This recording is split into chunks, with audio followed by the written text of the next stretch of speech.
It's no fun being sick. But fortunately, doctors have lots of ways of helping children get well. Most often, you go to his office, but sometimes he comes to your house. He tells your parents about some medicine to give you, and pretty soon you're well again. Usually, you get well at home, but sometimes your doctor can take care of you better and get you well faster if you're in the hospital, where there's so much equipment and there are so many nurses and other doctors to help make you well.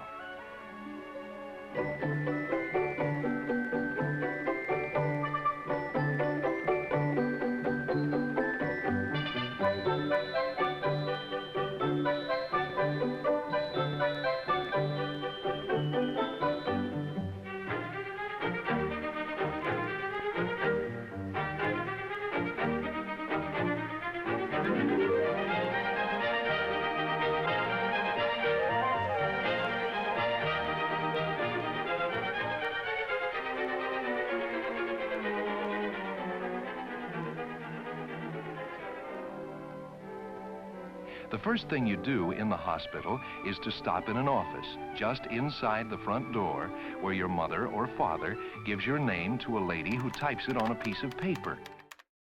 Those tracks, those were the tracks where the curtains used to be, and you'd pull, remember you'd see them on TV pulling the curtains around a bed?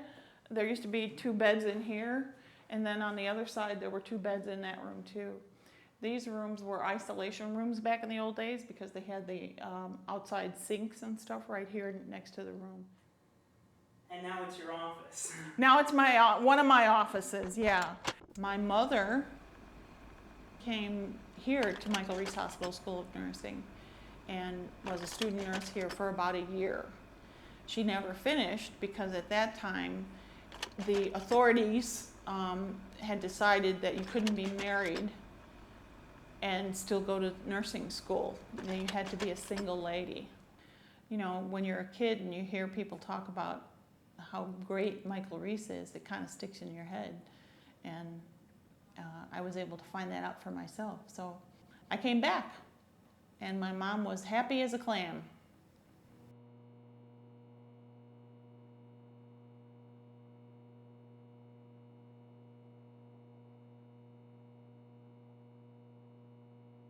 Well, this is the building that Laura's going to be working in.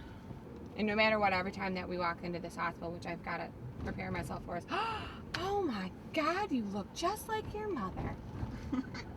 You are Michelle's daughter. Always coming to the hospital, I knew I wanted to be something in the hospital. I mean, when I say like everything I associate like with growing up and with my mother comes from this hospital. I mean, that's when I knew that I wanted to work in a hospital. I didn't necessarily say that I was going to be Michael Reese, but I knew I wanted to work in a hospital. Let's go on this side and we can see where the playroom used to be. Many children feel pretty good while they're getting well, so the hospital has lots of swell things for children to do in the playroom, and you'll make some good friends there.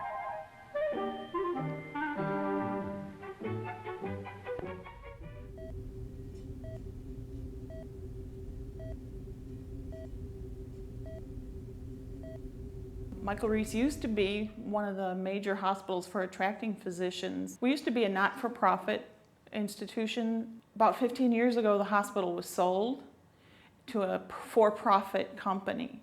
So there was a lot of changes that happened. A number of staff were unhappy with becoming a for-profit institution. So many of the doctors left. They didn't want to be associated with that kind of thing. So we have less and less doctors here. And because of that, we have less patients. And if you have less patients, you have less staff.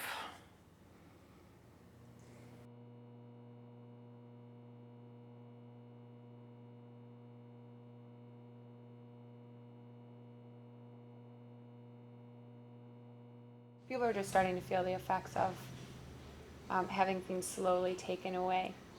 And it takes a toll on the people that are supposed to be doing their jobs as well. Not in a, so to speak, detrimental way to patients or anything else, but you could tell that it's slowly weighing down on them, that everything's coming to an end.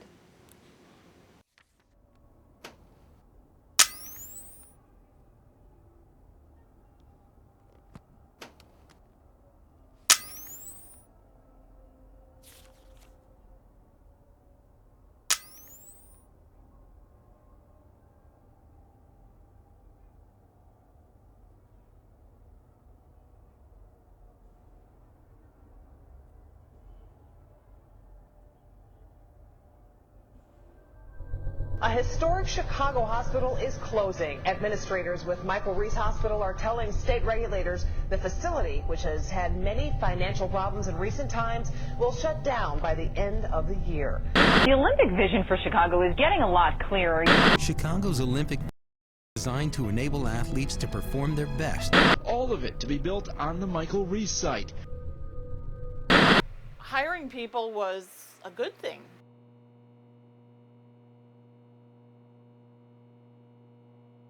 I'd been to a couple job fairs where they actually put my name up for me, so I took them with me when I left, seeing as how I work in a low budget kind of place.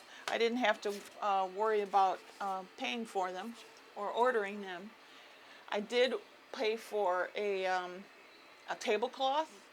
Part of my evaluation every year was how many people I recruited to come to Michael Reese.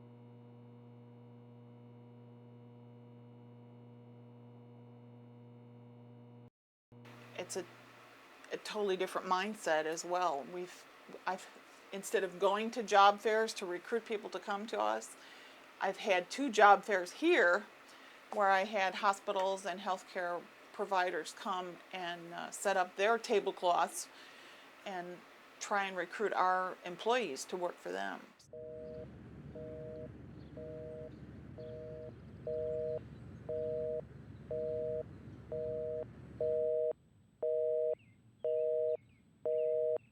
I used to be a CPR instructor when I was the educator for the pediatric units, and we would do annual CPR instruction, and we would get the resuscitate Annies, and Laura would come and help me. It was more like a real baby to carry around.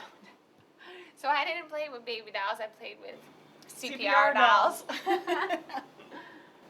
Yeah, we didn't influence your life too much, did we? No. Almost everybody goes to a hospital at some time in their life, either because they are ill or for some special reason, such as when your mother went to the hospital when you were born. You were born in one of these rooms here. Probably the one closer down to the end, but yep. I think this is the one. Hey, you had a nice big room. Nope, this isn't it. Sorry. No, too dark. I think it was this one here, because it was the very first room, and it was stacked high with boxes and equipment. Not quite as chock full as it is now, but Oh, look at all the things. yeah, it was this one, because I remember the windows.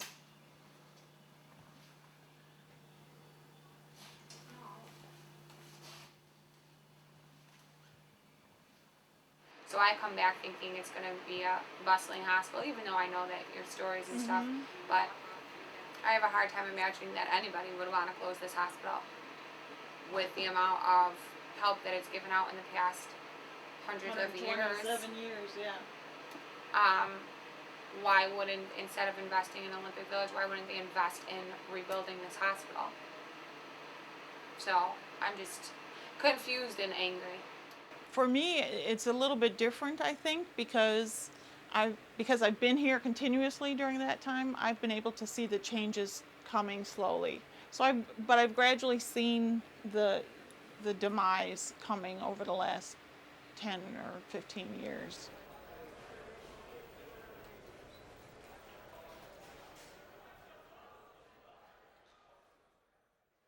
One of my friends and I were talking about the places being torn down, and then we all kind of jokingly said, you know, we could come visit later on when it's all built and all brand new condos or the Olympic Village or whatever they're going to build here. We can come and say, this used to be the pediatric floor. You know, I could sit on the 6th floor of maybe a new condo building and say, this used to be the pediatric floor. Some children come into the hospital and stay only a couple of days. Sometimes it takes them a couple of weeks to get well enough to go home. Whenever it comes, going home day is a great time. It's kind of hard saying goodbye to your friends and to the nurse that was so nice, but it's wonderful to know you're well and that in a few days you'll be able to see all your friends at home again. But you'll remember the friends you made at the hospital, too. You'll remember the meal times with the good food. You'll remember the playroom and the fun you had with the other children. And you'll remember all the people who helped you get well. That's the wonderful thing about the hospital. It's a good place to get well.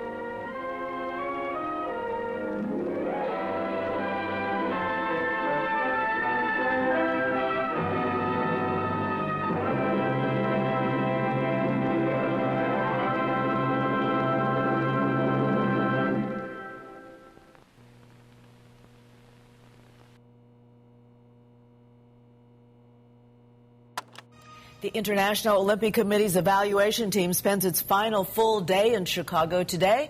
They didn't like the weather Sunday afternoon, but they loved the support of the press. There are strong indications of a possible bidding war between several media outlets. Chicago is going for the gold, and only one station talks with the 2016 decision makers. Domestic Olympic Games have gotten higher ratings, a very attractive opportunity for both corporate sponsors and advertisers. The world deserves an opportunity to see this city. I back the bid. You gotta back the bid. I back the bid. I back the bid. I back the bid. Yeah, we back the bid. Of course, no one wants to talk about the possibility of Chicago not getting the 2016 games.